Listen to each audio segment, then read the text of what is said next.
Anzac Day, a day of a lot of significance on the Australian and New Zealand calendar. Today we honour the fallen Australian New Zealand troops from the past, from the present, and from inevitably the future as well. I just want to jump on, make a little quick video just about Anzac Day and kind of what it means. We all know really what it means. I guess this is just a video of just it's a crazy day, and it's crazy to think that nearly 100 or so years ago 17, 18, 19, 20-year-olds were going to war, and I guess they still are sort of Gallipoli, and it's a very, very significant day on the Australian and New Zealand calendar, and you're kind of lost for words trying to talk about it. And I went to the Anzac Day Eve game yesterday, and that was absolutely beautiful. It was magical. It was a very nice tribute. And then obviously today I'm going to the Anzac Day game. Collingwood and Essendon, started in 1995. They were playing games before that on Anzac Day, but this whole Anzac Day game started in 1995, and it's just kicked on from there.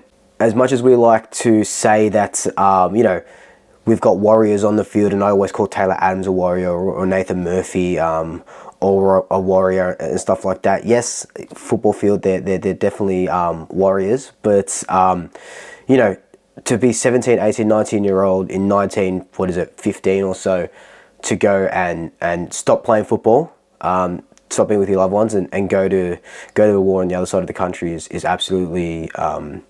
it's just crazy to think about. Collingwood had 206 players serve in the Australian Army between World War I and World War II. In World War I, we had 61 players serve, and in World War II, the enlistment really hit us, and we had 145 players serve. Of those 206 players, 10 never made it back. They went over to the war, to the other side of the world, and said goodbye to their family, and never made it back. So I'm going to list all these players that never made it back, and it's all about lest we forget, and we just shouldn't forget our fallen players. We're side by side, and we shouldn't forget. We just shouldn't forget them.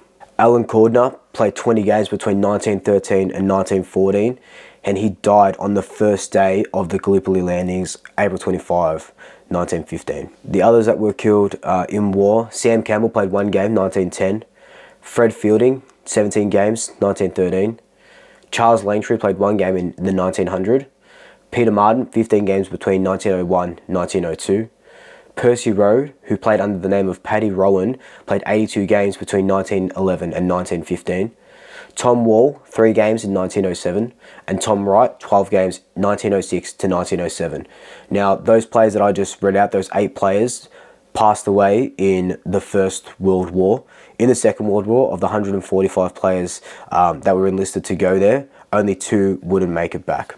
Norm Oliver played 13 games with the Pies between 1940 and 1941, and Norm LeBrun, who played 19 games with Collingwood between 1933 and 1934.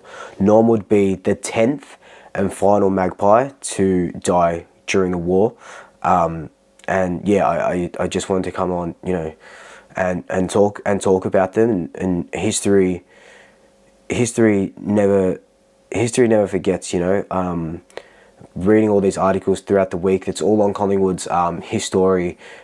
Collingwood Forever, their sort of history, where they have all these sort of articles and stuff. This one was written by Glenn McFarlane, a couple of Collingwood historians as well. I implore you, I'll put the links down below. I implore you to go and I implore you to go and give it a read, especially on today, such a significant day.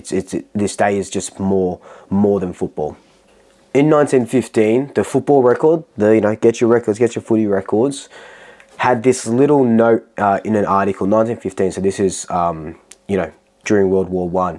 It said, it is a great honour for any footballer to be one of the team that is playing the game against our enemies just now. It was an honour to serve, your country.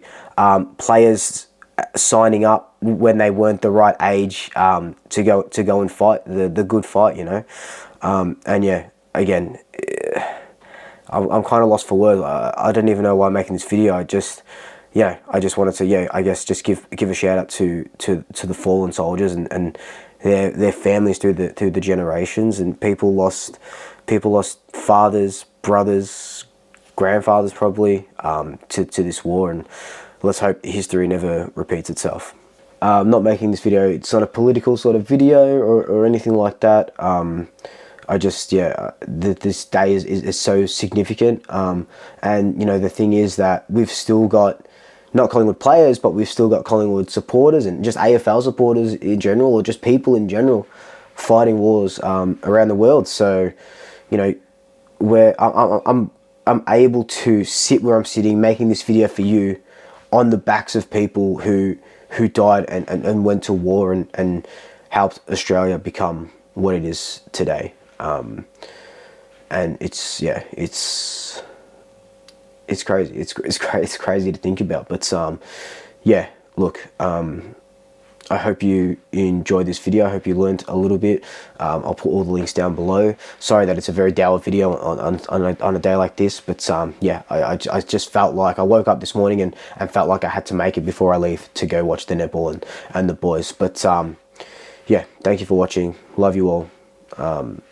Thank you for all the support. Double shackers. I'll swoop you later.